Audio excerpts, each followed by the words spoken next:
नमस्कार, मैं हूँ सच्चिदानंद वशिष्ठ। और सज्जनों, बृहस्पति का व्रत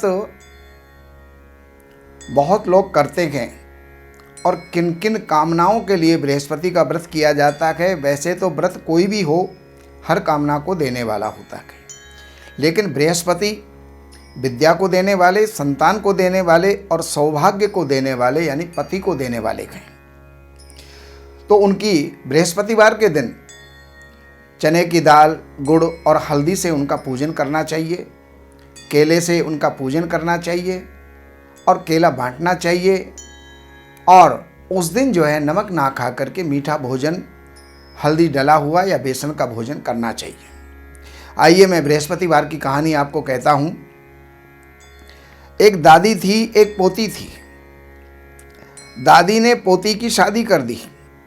कुछ दिनों के बाद पोती घर के अंदर आई। दादी ने पूछा, बेटी तेरे को कैसा घर बार मिला है? पोती कहने लगी, दादी तूने तो मेरी ऐसी जगह विवाह कर दिया जिस घर के अंदर ना तो खाना है और ना ही जो है नहाने को पानी है। कुछ दिनों के बाद उसकी ससुराल से लेने के लिए आए तो बुढ़िया माई कहने लगी कि भाई मैं नहीं भेजती, तुम्हारे घर में ना तो खाने को खाना है और ना नहाने को पानी है। तो पोती बोली कि दादी मैं तो जाऊंगी, तूने पूछा था तो मैंने कह दिया, क्योंकि शादी के बाद में ससुराल ही बेटी का घर होता है। अब वो अपनी ससुराल में आ गई और घर में सासू जो है खाना बनाती थी। तो सबसे पहले ससुर जी खाना खाते थे, फिर देवर जेठ खाते थे, सब दो दो रोटी खा करके उठ जाते थे। बृहस्पतिवार का दिन आया तो वो अपनी सास से बोली कि आज खाना मैं बनाऊंगी। उसने सबसे पहले एक रोटी गाय की निकाली, एक कुत्ते की निकाली, एक कौवे की निकाली और एक ब्राह्मण की रोटी निकाली। इस प्रकार से उसने 4 रोटियां निकाल दी। तो इसके पश्चात देवरानी जेठानी आपस के अंदर कहने लगी कि इसने तो 4 रोटियां बाहर निकाली, अब आज तो जो रोज हमें 2-2 रोटियां मिलती थी, आज तो वो रोटी भी हमारे नसीब में नहीं है। तो उसके बाद ससुर खाने को बैठा तो उसके अपनी सास से बोली कि पिताजी से बोल दो कि पेट भर करके खाना खाएं। उसके बाद देवर जेठ भी जो है खाने को बैठे, उनको भी यही कह दिया गया कि 2 रोटी में मत रहना, पूरा पेट भर के खाना। सास ने भी जब खाया तो उसको भी इसी प्रकार से कह दिया। अब आखिरी के अंदर उसी बहू का नंबर आया जिसको जो भोजन बना रही थी। तब सास बोली कि तू भी खाना खा ले। तो वो बोली कि आज गुरुवार का दिन है, मैं तो आज व्रत रखूंगी। तब सास बोली कि तू क्या खाएगी?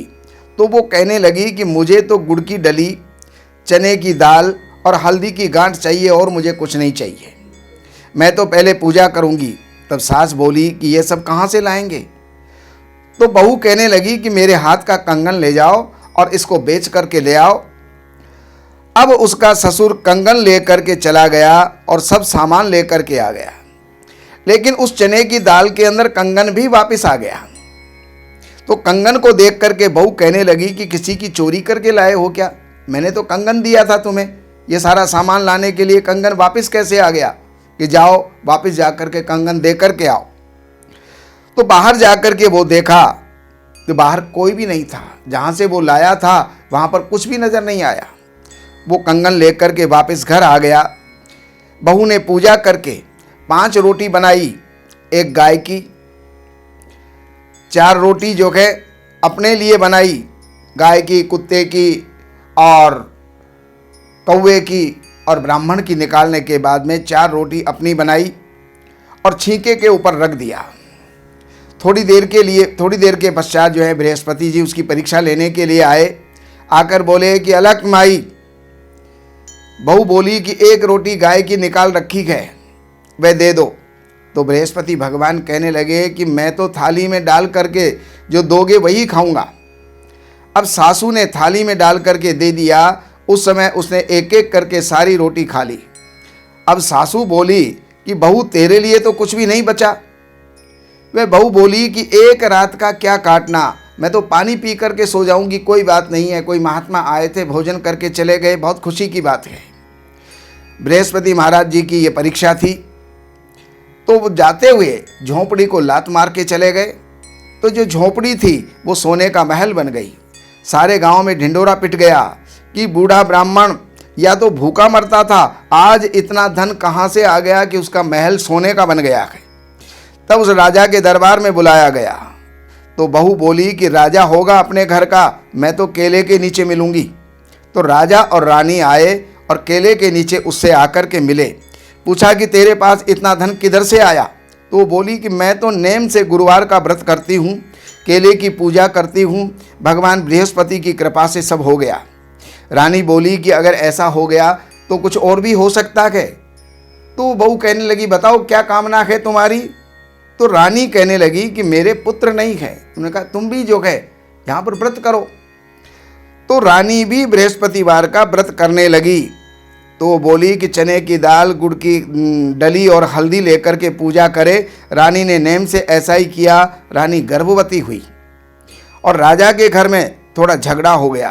तो रानी ने केले की पूजा नहीं करी, व्रत रख लिया, जिससे उसके 9 महीना पूरे होने पर भी बच्चा नहीं हुआ। तो रानी ने बूढ़े ब्राह्मण की बहू से मिलने के लिए कहा। तो बहू बोली अगर मिलना है तो केले के नीचे आ जाओ। और वहीं आकर के वो मिली, बोली कि मेरे को अभी तक बच्चा नहीं हुआ।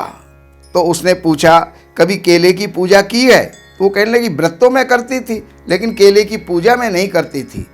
तब बहू ने कहा कि तुम केले की पूजा भी किया करो।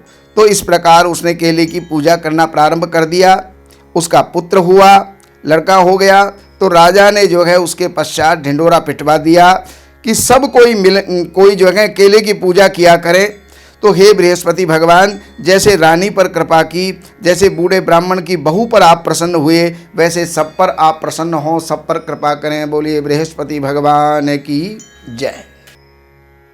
हमारे यहाँ वैदिक ब्राह्मणों के द्वारा सभी प्रकार के पूजा पाठ, कर्मकांड, संगीत में विवाह, गृह क्लेश, काल सर्प दोष, व्यापार में रुकावट व नवग्रहों की पूजा आदि कराई जाती है। हमारे संपर्क सूत्र हैं 7838898421।